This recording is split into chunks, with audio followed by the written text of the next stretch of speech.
Okay, if you're not quite sure what's going to happen during the big coronation, don't worry, you're not alone. One of these hasn't happened in 70 years. So we got you with the ultimate guide, the top 5 things you need to know. But first, a little trip down memory lane.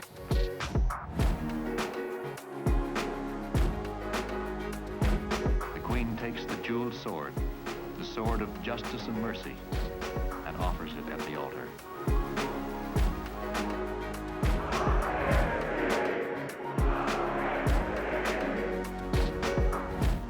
7 decades is a long time. It's really a time capsule. We're going to see a lot of what happened in 1953 happen again, but we are also going to see these modern touches. We have got elements of the coronation that have not changed since the 1600s. It's been updated certainly over the centuries, but these roots go back to, we think some of them might even be the Anglo-Saxon period before the Normans invaded in 1066. Let's start with the big ride. A grand procession from Buckingham Palace along the famous Mall toward Westminster Abbey. The wheels of choice, a 6-horse-drawn carriage known as the Diamond Jubilee State Coach. The crown on top, carved from timber of a 1700s naval ship, so historic, yeah, but with some modern tech. A lightweight aluminum body, 6 hydraulic stabilizers, and that crown on top includes a camera rig to film the ride. 39 kings and queens have been crowned here. The first, William the Conqueror, in 1066. Charles will stand beside the coronation chair, the Archbishop of Canterbury will present him, and the congregation will shout, "God save the King!"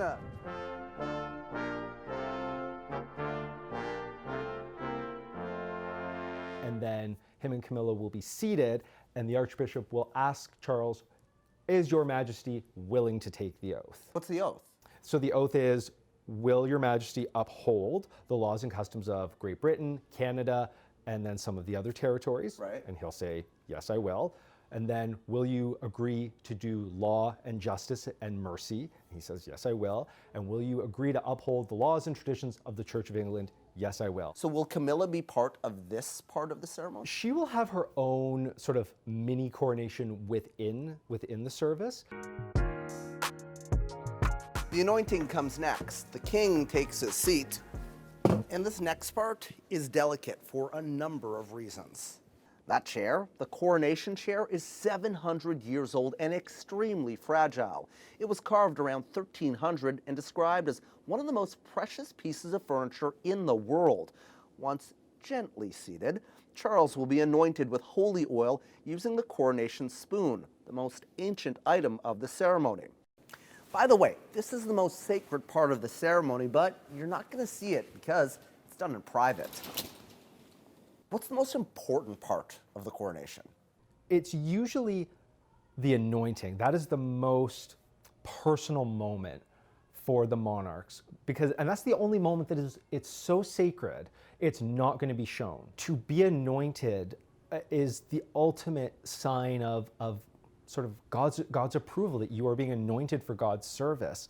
The oil that he has is not going to have any animal products, unlike his mother. So that's one of the aspects that Charles can control. There are these little things that he can change that do reflect his values, and that he can say, this is the imprint, this is the legacy I've made on this event. Now the big moment, the crowning. And of course, this is where the major bling comes out. They'll be regaled with crown jewels, everything from the sovereign's ring adorned with large sapphire and baguette-cut rubies to orb and scepter. One well-known jewel, however, won't be used as part of the ceremony. The Koh-i-Noor is one of the largest cut diamonds in the world, nearly 106 carats. Beautiful, yes, but some say the British stole it. It's been decided it won't be used in Camilla's crown.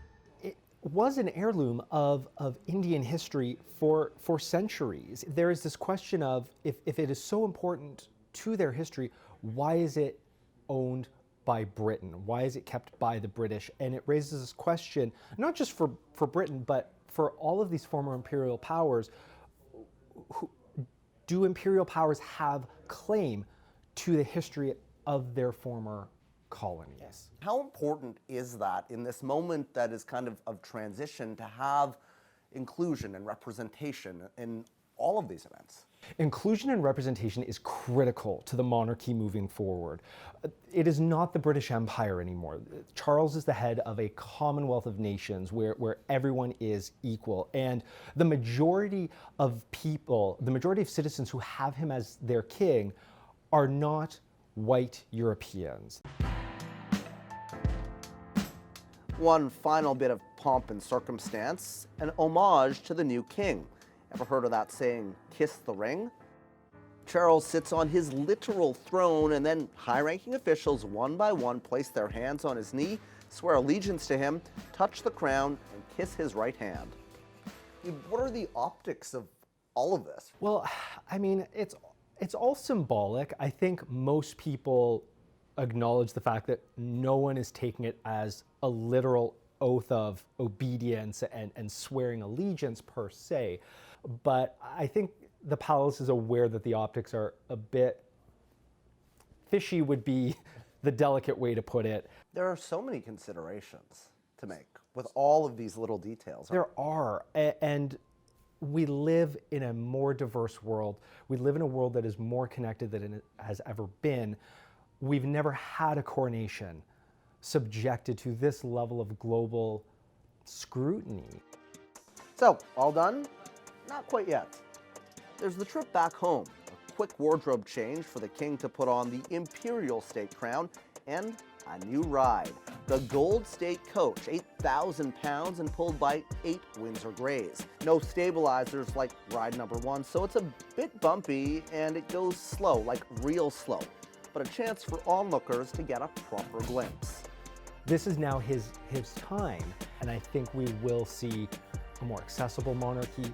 I think we will see one that is more environmentally conscious, and one that is showing itself more willing and open to change. The era of the monarchy sticking its head in the sand and hoping crises will pass is gone. Justin, thank you. Chin chin. Chin chin.